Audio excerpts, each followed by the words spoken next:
नमस्कार मित्रों, मैं जीसी पांडे। कैसे हैं आप लोग? अच्छे ही होंगे। और आई थिंक आप लोग होली कंटिन्यूअस रहिए। आप लोग तैयारी को आप अपने मजबूत करते रहिए। आज हम लोग 60 नंबर सेट पर आ गए हैं, 60वें सेट पर आ गए हैं। त्योहार चाहे जितने भी आए बेटा, लेकिन ये सारी चीज़ चलती रहती हैं। त्योहार के दिन त्योहार का मजा लीजिए, लेकिन पढ़ाई पर ब्रेक नहीं लगना चाहिए, ठीक है? और ब्रेक भी लग जाए तो ठीक है, ब्रेक नहीं होना चाहिए, यानी रुकनी नहीं चाहिए, ठीक है? क्योंकि एक आदत नौकरी आपके लिए बहुत जरूरी है। जॉब एक बहुत जरूरी होती है बेटा, क्योंकि उसी से सब कुछ होता है। भूखे भजन न होई गोपाला। ये त्योहार तभी मजा देता है जब आपकी जेब में पैसा हो, आपके पास एक काम हो, तो इसके वो काम आपको मिल सके। इसके लिए आप लोग अपनी तैयारी कर रहे हैं, मेहनत कर रहे हैं, तो उसके लिए जरूरी है कि आप कंटिन्यूअस एफर्ट जो होता है उसको आप लोग करते रहिए, ठीक है? चलिए आइए फिलहाल स्टार्ट करते हैं आज 60वां नंबर सेट। इस सेट में भी कुल 15 क्वेश्चंस हैं, बहुत इंपॉर्टेंट क्वेश्चंस लिए हैं हमने। आइए देखते हैं। और आज निर्वाचन प्रणाली और प्रतिनिधित्व सिस्टम पर ही हमने आज ये क्वेश्चंस लिए हुए हैं।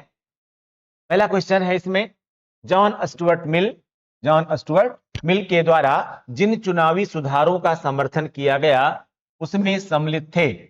मिल के द्वारा जिन चुनावी सुधारों का समर्थन किया गया उसमें सम्मिलित थे क्या? आनुपातिक प्रतिनिधित्व प्रणाली, बहुल मतदान, खुला मतदान, महिला मताधिकार। ठीक है, महिला मताधिकार या महिला मतदान। सहायता से आपको उत्तर चुनना है, कौन सा सही है। 1 और 4 सही है, 2 और 1 और 4 सही है। पहला कह रहा है, देखिए क्या समर्थन किया, इसको समझिए आप। दरअसल मिल ने आनुपातिक प्रतिनिधित्व प्रणाली का भी समर्थन किया था, ये बात सही है, ठीक है। मिल जो है वो आधुनिक आनुपातिक प्रतिनिधित्व प्रणाली का समर्थन करता था, जिससे कि अल्पसंख्यकों यानी माइनॉरिटीज को भी क्या हो सके, बराबर का प्रतिनिधित्व मिल सके। इसी तरह से वह बहुल मतदान की बात भी करता है। यहाँ बहुल मतदान से तात्पर्य यह था कि एक व्यक्ति को एक से अधिक मत देने का जो है वो मिल सके, ठीक है। तो बहुल मतदान की बात भी करता था।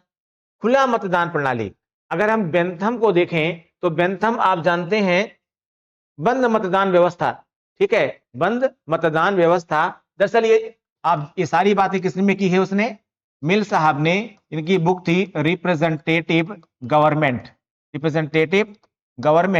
और इस रिप्रेजेंटेटिव गवर्नमेंट की जो बुक थी इनकी, इस बुक में ही इन्होंने क्या किया था, इस बुक में ही इन्होंने ये सारी बातें की थी, ठीक है। तो बेंथम बंद मतदान, ठीक है, या कह सकते हैं कि गुप्त मतदान व्यवस्था का समर्थन करता था, लेकिन मिल जो है वो खुला मतदान व्यवस्था की समर्थन भी करते थे। तो पहला भी सही है, दूसरा भी सही है, तीसरा भी सही है। महिला मताधिकार, अब आइए फिर से, बेंथम है, मिल साहब हैं, या इनके अलावा और भी कई ऐसे लोग हैं जिन्होंने क्या किया था, महिला मताधिकार का समर्थन किया था, ठीक है। महिला मताधिकार एक समय ऐसा था जब यूरोप में इस पर बड़ी चर्चा थी, लेकिन मिल उसमें चुनाव प्रणाली में सुधारों का एक प्रबल समर्थक था, और वह महिला मताधिकार की प्रबल वकालत करता था, ठीक है। तो ऐसा इसका मतलब यह हुआ कि पहला भी सही है, दूसरा भी सही है, तीसरा भी सही, चौथा भी सही है। इसका मतलब इसमें सभी सही हैं, उपरोक्त सभी इसमें होगा, ठीक है। तो आइए अगला क्वेश्चन देखते हैं। निम्नलिखित में से कौन एक सार्वभौम वयस्क, निम्नलिखित में से कौन एक सार्वभौम वयस्क मताधिकार के प्रबल विरोधियों में से एक था, ठीक है। सार्वभौम वयस्क मताधिकार के प्रबल विरोधियों से एक होता है वयस्क मताधिकार, और एक होता है सार्वभौम वयस्क मताधिकार के प्रबल विरोधियों में से एक था मार्क्स, जेएस मिल, रूसो, लॉक। कौन था भाई इसमें आंसर? ये क्वेश्चन भी हमने मिल से ही लिया है। आप जानते हैं रिप्रेजेंटेटिव गवर्नमेंट में मिल यह कहता है कि वास्तव में सार्वभौमिक मताधिकार प्रणाली नहीं होनी चाहिए। वह यह मानता था कि ऐसे लोग जो इंटेलेक्चुअल होते हैं, जिनके पास बुद्धि विवेक अधिक होता है, उन्हें क्या होना चाहिए, उन्हें बहुल मतदान व्यवस्था, यानी आप कह सकते हैं कि ऐसे लोग जिनके पास ज्यादा बुद्धि है, बुद्धि विवेक अधिक रखते हैं, उन्हें भारित मतदान, वेटेज वोटिंग का राइट होना चाहिए, यानी उनके मत का मूल्य जो होना चाहिए वह अधिक होना चाहिए। उसका यह मानना था कि जब ऐसे लोग जिनका बुद्धि विवेक का स्तर नीचे है, अगर उन्हें बराबर जो है अधिकार दे दिया जाएगा, यानी मत, दोनों के मत, एक बुद्धिमान और एक कम बुद्धिमान, दोनों के मत मूल्य अगर बराबर हो जाएंगे, तो ऐसे में शासकों के चुनाव का अधिकार आप उनको दे रहे हैं, ऐसे लोग जो वास्तव में चुनने के या सही या गलत का निर्णय लेने के काबिल नहीं है। तो ऐसे में शासन तंत्र में गलत लोग आ जाएंगे और उसका लोकतांत्रिक व्यवस्था पर कहीं ना कहीं दुष्प्रभाव पड़ेगा या कुप्रभाव पड़ेगा।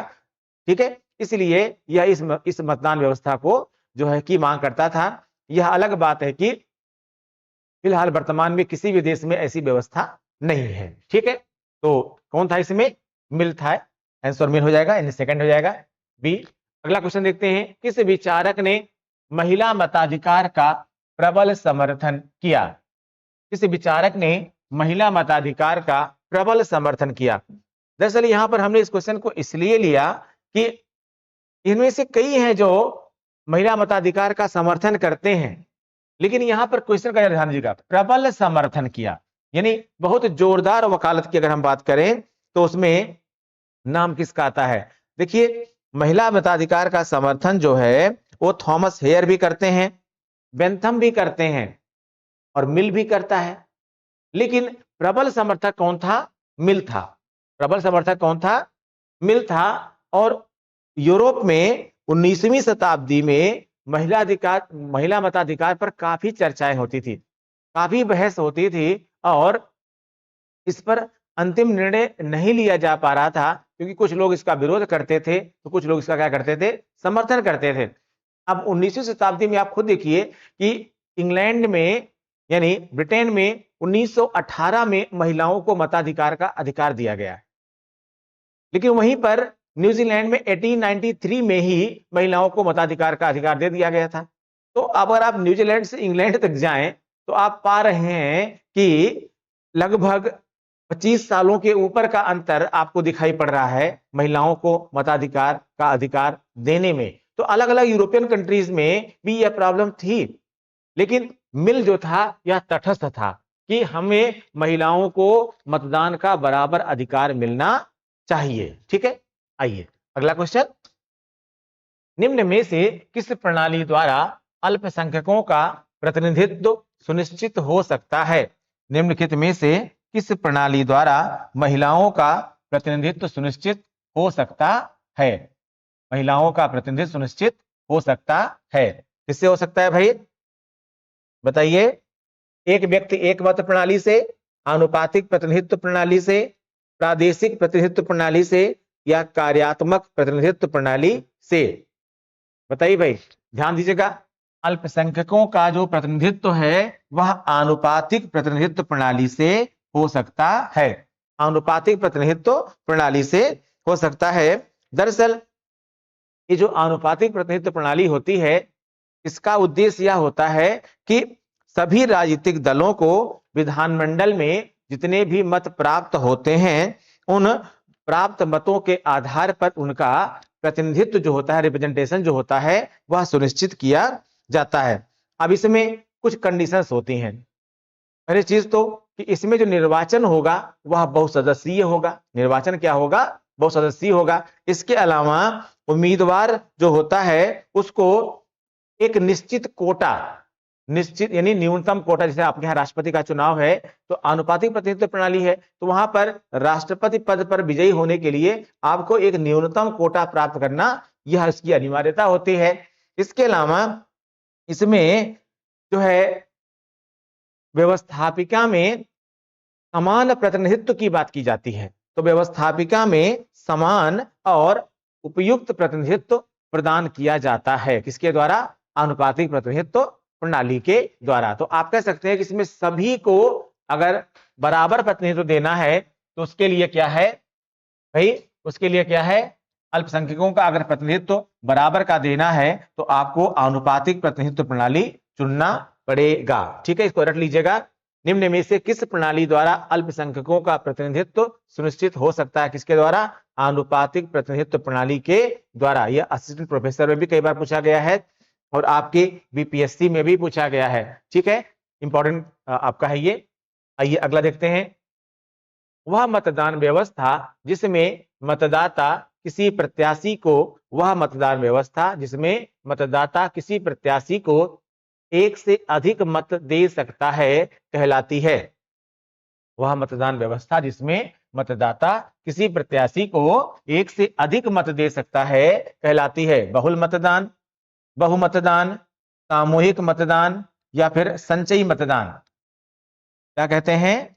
आंसर क्या होगा भाई? डी होगा, संचयी मतदान। यानी संचयी मतदान व्यवस्था क्या होती है? संचयी मतदान व्यवस्था वह व्यवस्था होती है जिसमें दरअसल कि जैसे आपको मत देने का अधिकार है, ठीक है, अब आप अपना मत किसी एक उम्मीदवार को दें या मान लीजिए 10 लोग उम्मीदवार के तौर पर खड़े हुए हैं तो आप 10 लोगों को अपना मत बांट दें। आप किसी एक को अपना वोट दें या 10 लोगों को अपना वोट क्या करें? अपना मत बांट दें। दरअसल संचयी मतदान व्यवस्था में मतों का बंटवारा हो जाता है। ठीक है, यानी प्रत्येक मतदाता को उतने मत देने का अधिकार होता है जितने सदस्य किसी भी निर्वाचन क्षेत्र से चुने जाने होते हैं।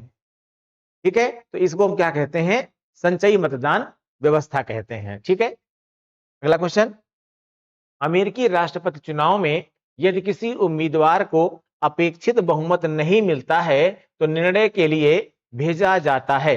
अमेरिकी राष्ट्रपति चुनाव में यदि किसी उम्मीदवार को अपेक्षित बहुमत नहीं मिलता है तो निर्णय के लिए भेजा जाता है। प्रतिनिधि सभा में, सीनेट में, सुप्रीम कोर्ट में उपर्युक्त में से एक से अधिक या उपर्युक्त में से कोई नहीं। क्या होगा आंसर इसका? इसका आंसर होगा ए, प्रतिनिधि सभा में भेजा जाता है। अगर किसी उम्मीदवार को जीतने के लिए जितना वोट चाहिए अगर वो नहीं मिलता है उसको कहां भेजते हैं? प्रतिनिधि सभा में भेजा जाता है। इसमें क्या होता है?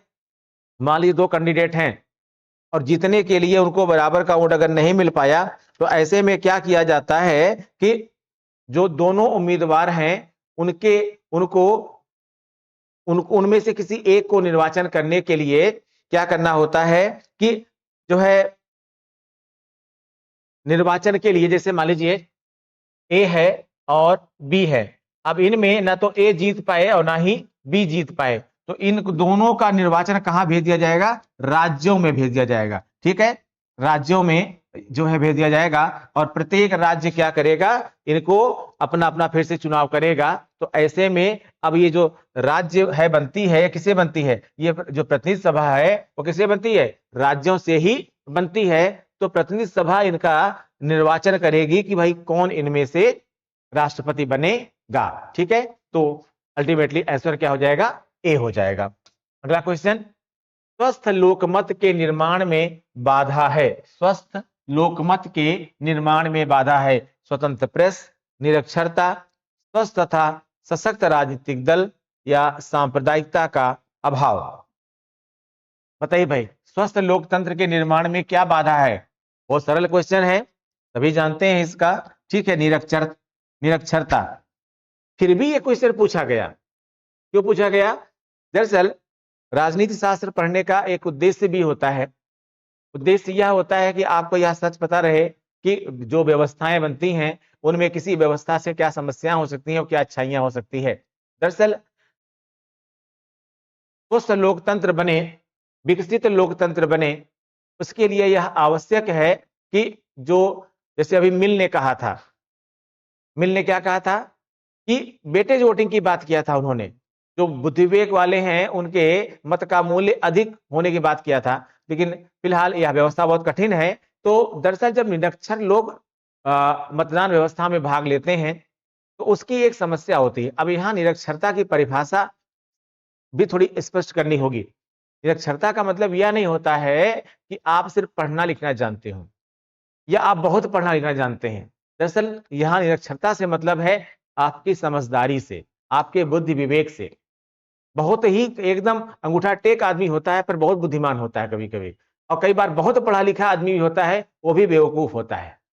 तो कभी कभी डिपेंड करता है कि आपकी समझदारी कितनी है, क्योंकि पढ़ना लिखना तो कई बार आपकी परिस्थितियों पर भी निर्भर करता है ना। तो ऐसा यह होता है। तो इनका यहाँ मतलब यह था, इस क्वेश्चन का यहाँ मतलब यह था बेटा कि आपके अंदर बुद्धि विवेक होना चाहिए, इंटेलेक्चुअलिटी होनी चाहिए।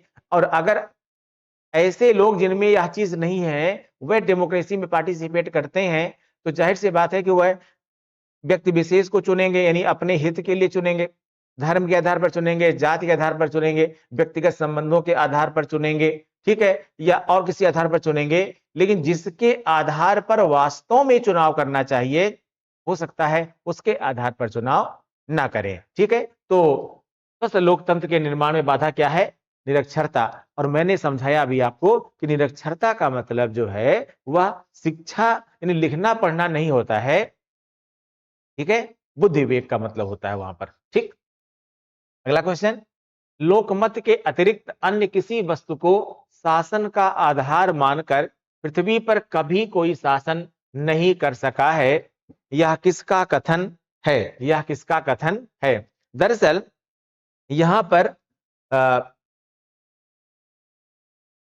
बात क्या कही जा रही है, तो देखिएगा। विकल्प कह रहा है जोस आर्टगेट गैसेल, जे एस मिल, लॉर्ड ब्राइस, मोरिस गिंसबर्ग, ठीक है। कह रहे हैं कि लोकमत के अतिरिक्त अन्य किसी वस्तु को, यानी इसका मतलब यह है कि पब्लिक ओपिनियन को अगर ध्यान में रख करके और किसी आधार पर कोई शासन करना चाहता है तो वह हो नहीं सकता है। इनका मतलब यह हुआ कि जब राजतंत्र भी था या अन्य को निरंकुश तंत्र भी था, यानी फांसीवाद था, यानी कोई भी वाद हो, लेकिन लोकमत को नजरअंदाज नहीं किया जा सकता। अगर लोकमत को आप नजरअंदाज करते हैं तो इसका यह मतलब हुआ, अगर आप लोकमत को नजरअंदाज करते हैं तो इसका यह मतलब हुआ कि आप बहुत दिनों तक टिक नहीं पाएंगे, क्योंकि अल्टीमेटली जनता ही सर्वोपरि होती है। और जनता के सर्वोपरि होने का तात्पर्य यानी मतलब ही यह होता है कि आप क्या करिए, उनके हितों के अनुरूप कार्य करिए, यह इसका मतलब था। तो लोकमत को दरकिनार करके आप कुछ दिन शासन कर सकते हैं, लेकिन बहुत लंबे समय तक शासन आप नहीं कर सकते हैं। तो ये बात किसने कही थी? जोस आर्टगेट गैसल, ठीक है, इन्होंने यह बात कही थी। इनका मतलब था कि लोकमत को आप जो है वो इग्नोर नहीं कर सकते हैं। आइए अगला क्वेश्चन देखते हैं हम लोग। बढ़िया क्वेश्चन है, एकल संक्रमणीय मत प्रणाली का सर्वप्रथम प्रतिपादन करने वाले राजनीतिक चिंतक का नाम है। एकल संक्रमणीय मत प्रणाली का सर्वप्रथम प्रतिपादन करने वाले राजनीतिक चिंतक का नाम है जे एस मिल, थॉमस हेयर, डेविस ईस्टर्न और लुसियन पाई। यहां दो चीज समझिएगा, यहां पर दो नाम समझिएगा। यहां पर एक्चुअल में हम थोड़ा सा इसके बारे में दे रहे हैं, आंसर बता दें आपको हम, फिर आगे हम थोड़ा डिटेल दे रहे हैं आपको, और इसका आप स्क्रीनशॉट ले लीजिएगा क्योंकि इस पर क्वेश्चन आपके और भी बनेंगे, ठीक है। क्वेश्चन क्या है? एकल संक्रमणीय मत प्रणाली का सर्वप्रथम प्रतिपादन करने वाले राजनीतिक चिंतक का नाम है क्या? Thomas hair. थोड़ा डिटेल लीजिएगा इसके बारे में और इसका स्क्रीनशॉट लीजिए आप लोग, इसका स्क्रीनशॉट ले लीजिए क्योंकि इसमें से क्वेश्चन और बनेगा। क्या है देखिएगा, एकल संक्रमणीय मत प्रणाली का सर्वप्रथम आविष्कार किसने किया? थॉमस राइट हिल। एकल संक्रमणीय मत प्रणाली का आविष्कार सबसे पहले किसने किया? थॉमस राइट हिल ने किया। डेनमार्क में इस प्रणाली का सर्वप्रथम प्रयोग चुनावों में किया गया। याद रखिएगा, एकल संक्रमणीय मत प्रणाली का आविष्कार कहां पर हो रहा है? आविष्कार को कौन कर रहा है? थॉमस राइट हिल कर रहे हैं। सबसे पहले प्रयोग कहां किया जा रहा है? डेनमार्क में किया जा रहा है। लेकिन एकल संक्रमणीय मत प्रणाली का सर्वप्रथम व्यवस्थित प्रतिपादन करने वाले राजनीतिक चिंतक कौन थे? ब्रिटिश विधिवेत्ता थॉमस हेयर। कौन थे? थॉमस हेयर थे। इनकी पुस्तक का नाम क्या था, बुक का नाम क्या था? इनकी बुक थी द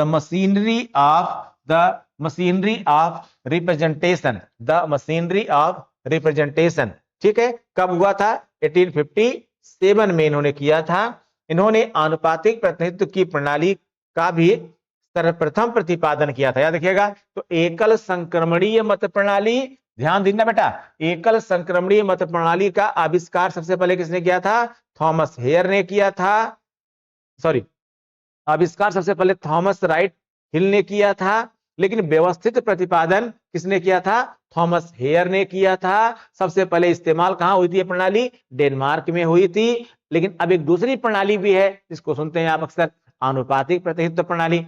आनुपातिक प्रतिनिधित्व प्रणाली का आविष्कार भी किसने किया था? 1857 में किसने किया था? थॉमस हेयर ने ही किया था। ठीक है, याद रखिएगा।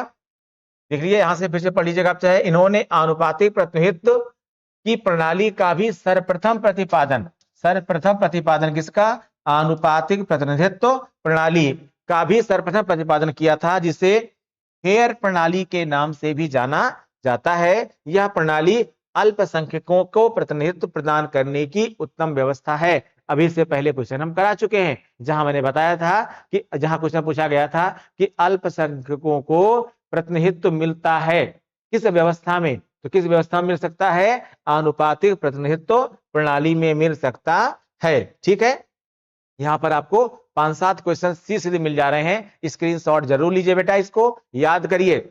और मैं आपको एक बात बता दूं, जब मैं कोई चीज कहता हूं स्क्रीनशॉट लेने के लिए, तो जरूरी नहीं कि आप उसको मोबाइल में छोड़ दीजिए। एक कॉपी बनाइए सिंपल, जिसमें आप इंपॉर्टेंट फैक्ट्स के नाम से उसको अलग से नोट भी करते जा रहे हैं। दरअसल आप नोट नहीं कर रहे हैं, आप याद कर रहे हैं। आप जब नोट करेंगे तो अपने आप याद हो जाएगा। कभी मैं आपको एक कहानी सुनाऊंगा कि एक बच्चा क्या था, अगले दिन के एग्जाम के में नकल करने के लिए वो पर्चियां बनाता था, और कई बार वो पर्चियां बना करके रखता था कि हाँ इसको ले जाऊंगा, इसको ले जाऊंगा, इसको ले जाऊंगा। लेकिन वह सुबह देखता था कि जो तो हमने पर्ची बनाई वो तो हमको याद हो गया है, अब इसको ले जाने की जरूरत ही नहीं है। दरअसल लिखने का एक फायदा होता है, जब आप लिखेंगे तो आप अगर ध्यान से लिख रहे हैं तो वह आपको याद हो जाएगा। इसलिए स्क्रीनशॉट लेकर मोबाइल में छोड़ दीजिए, लेकिन बाद में उसको नोट डाउन कर लीजिए। ठीक है, हेलो। हाँ, तो नेक्स्ट क्वेश्चन देखते हैं हम लोग। निर्वाचन की सूची पद्धति से प्रमुखतः किसको लाभ होता है? निर्वाचन की सूची पद्धति से प्रमुखतः किसको लाभ होता है? धनी निर्दलीय प्रत्याशियों को, निर्धन युवा प्रत्याशियों को, समूहों और दलों को, श्रमिक संघ के निर्दल प्रत्याशियों को। ठीक है भाई, निर्वाचन की सूची पद्धति है, इससे किसको लाभ होता है? दरअसल निर्वाचन की सूची पद्धति से लाभ होता है समूहों को और दलों को, यानी इसका आंसर क्या हो जाएगा? सी हो जाएगा। समूहों और दलों को कैसे लाभ होता है? दरअसल राजनीतिक दलों के विकास के कारण आजकल सूची पद्धति का प्रयोग किया जाने लगा है। ठीक है, सूची पद्धति में क्या होता है कि उम्मीदवार व्यक्तिगत रूप से चुनाव न लड़ करके जो दल होते हैं उनकी सूचियां मैदान में उतारी जाती हैं। ठीक है, और उनकी सूचियों में से ही लोगों को चुनना होता है। ठीक है, तो अब जैसे मान लीजिए मतदाता आप हैं, तो आप उस पूरी एक सूची को क्या करते हैं? चुन लेते हैं। यहां पर उम्मीदवार मायने नहीं रखता है, बल्कि दल या समूह और उसकी नीतियां मायने रखती हैं। ठीक है, तो इससे फायदा किसको, बेसिकली इसको फायदा किसको होता है? समूहों को फायदा होता है और दलों को फायदा होता है। ठीक है, अगला क्वेश्चन देखते हैं। सूची प्रणाली के अंतर्गत प्रत्येक मतदाता, सूची प्रणाली के अंतर्गत प्रत्येक मतदाता एक पूरी सूची को अपना मत देता है। दूसरा, विभिन्न सूचियों में से उम्मीदवारों का चयन करता है। उम्मीदवारों में से अपनी सूची बना सकता है, या जिस सूची को अपना मत देता है उसमें उम्मीदवारों की प्राथमिकता इंगित करता है। क्या हो जाएगा भाई इसमें? वास्तव में एक पूरी सूची को अपना मत देता है। क्या करता है?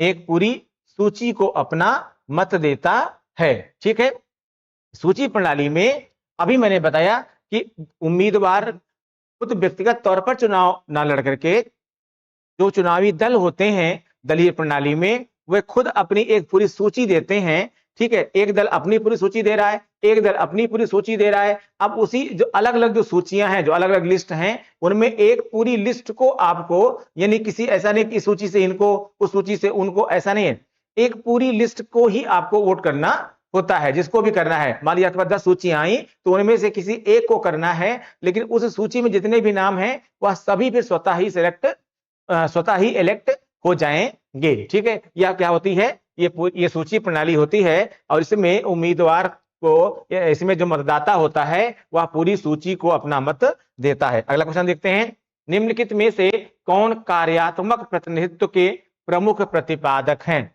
निम्नलिखित में से कौन कार्यात्मक प्रतिनिधित्व के प्रतिपादक हैं? दरअसल कार्यात्मक प्रतिनिधित्व होता क्या है? दरअसल कार्यात्मक प्रतिनिधित्व जो होता है, इसको हम वास्तविक प्रतिनिधित्व प्रणाली भी कहते हैं। इसमें क्या होता है कि एक ही व्यवसाय में कार्य करने वाले सामूहिक हितों का प्रतिनिधित्व एक व्यक्ति कर सकता है। जैसे कि मान लीजिए एक प्रतिनिधि है और वह किसी औद्योगिक क्षेत्र में है, तो इस प्रकार के प्रतिनिधि केवल औद्योगिक क्षेत्र में ही निर्वाचित होंगे। यानी इसका मतलब यह हुआ कि उनकी जो नियुक्ति है वह किसी सामाजिक क्षेत्र में या किसी और अन्य क्षेत्र में नहीं की जा सकती है, बल्कि आप उसको ऐसे मान के चलिए कि अगर कोई औद्योगिक क्षेत्र का एक्सपर्ट है, तो ऐसे में क्या होगा, वह औद्योगिक क्षेत्र में ही निर्वाचित हो सकता है। लेकिन सामाजिक क्षेत्र में से निर्वाचित होने वाले व्यक्ति को सामाजिक क्षेत्र का एक्सपर्ट होना चाहिए। ठीक है, तो इसमें ये जो कार्यात्मक प्रतिनिधित्व, यानी जिसको हम वास्तविक प्रतिनिधित्व भी कहते हैं, ये प्रमुख प्रतिपादक कौन है? जीडीएच कोल है। कौन है भाई? जीडीएच कोल है। अगला क्वेश्चन देख लेते हैं इसमें जल्दी से, आधुनिक समय में किस देश ने सर्वप्रथम महिलाओं को मतदान का अधिकार प्रदान किया? England, New Zealand, United states of America. उपर्युक्त में से एक से अधिक, उपर्युक्त में से कोई नहीं। देखिए मैंने अभी आपको बताया था, बहरहाल इसका आंसर होगा न्यूजीलैंड। आधुनिक समय में किस देश ने सर्वप्रथम महिलाओं को मतदान का अधिकार दिया? किसने दिया? न्यूजीलैंड ने दिया। दरअसल न्यूजीलैंड में, ये इंग्लैंड बाद में आया, याद रखिएगा, न्यूजीलैंड में महिलाओं को मताधिकार का अधिकार 1893 में ही मिल गया था, या 1893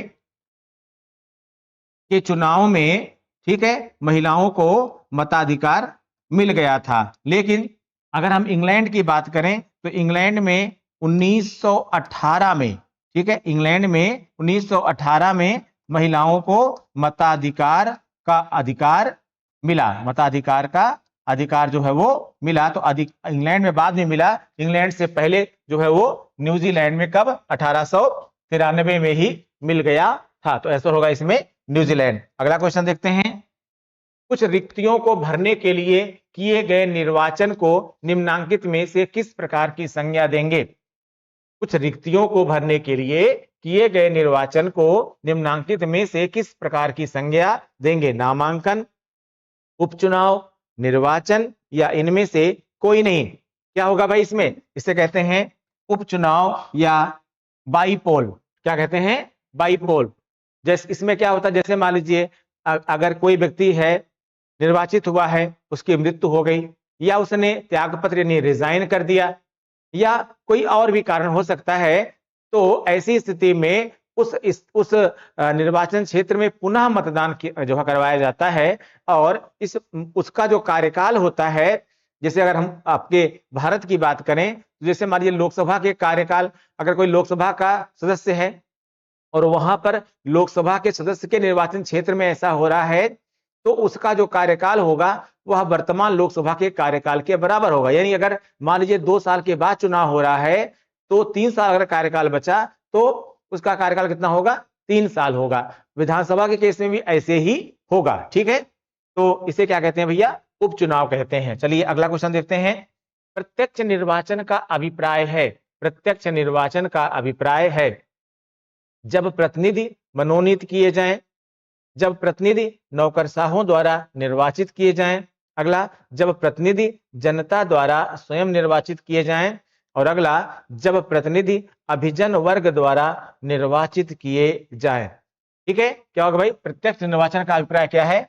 प्रत्यक्ष निर्वाचन का अभिप्राय है क्या, जब प्रतिनिधि जनता द्वारा स्वयं निर्वाचित किए जाएं। जैसे आपके भारत में क्या है, जनता सीधे प्रतिनिधियों को निर्वाचित करती है, किसको वोट देना है डायरेक्ट उसको वोट देती है, उसे क्या कहते हैं, यानी हम जो लोकसभा का चुनाव करते हैं, विधानसभा का चुनाव करते हैं, सरपंच यानी ग्राम प्रधान का चुनाव करते हैं, इसके अलावा हम जैसे मेयर का चुनाव करते हैं, यह डायरेक्ट चुनाव है। लेकिन जैसे आप क्षेत्र प्रमुख का चुनाव करते हैं, जिला पंचायत अध्यक्ष का चुनाव होता है, या राज्यसभा का चुनाव होता है, ये सब कैसे चुनाव है, अप्रत्यक्ष चुनाव है। जहां पर सीधे हम उनको वोट दें वह प्रत्यक्ष है, जहां पर हमने किसी और को चुना, फिर उन्होंने किसी और को चुना, उसे क्या कहते हैं, अप्रत्यक्ष निर्वाचन प्रणाली कहते हैं। ठीक है, तो ये थे कुल आपके 15 क्वेश्चन। आप सबको होली की बहुत सारी शुभकामनाएं, होली एंजॉय कीजिए, और उसके बाद फिर मिलते हैं उसके एक दिन के गैप के बाद। Thank you.